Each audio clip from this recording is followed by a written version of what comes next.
Hello everyone, welcome to my channel. আজকে আমি বাসায় করেছিলাম আলুর পরোটা। আর আলুর পরোটা করার জন্য প্রথমে আমি আলুগুলোকে সেদ্ধ করে নিয়েছি আর এখানে নিয়ে নিয়েছি মশলা।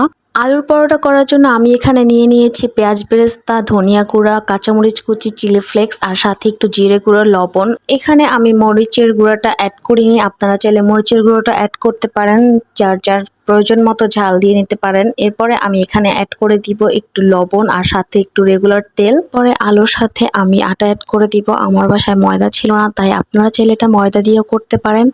আর আটাটা আমি আস্তে আস্তে অ্যাড করব। আর এটাতে আমার ননদ আমাকে হেল্প করতেছিল, ও যেহেতু ছোট মানুষ পারে না, তাই আমার হাজবেন্ড এটা করে দিচ্ছিল। মিশ্রণটাকে ভালোভাবে মেশানো হলে আমি এটাকে 10 মিনিটের জন্য রেস্টে রেখে দিব। তো 10 মিনিট পরে চলে আসলাম। এখন এটাকে রুটির মতো করে বেলে নিতে হবে। আর এই রুটিটা আমার ননদ বেলে দিচ্ছিল। আর এই তো আমার আলুর পরোটা রেডি। আপনারা চাইলে বাসায় ট্রাই করে দেখতে পারেন। সবাই ভালো থাকবেন। আল্লাহ হাফেজ।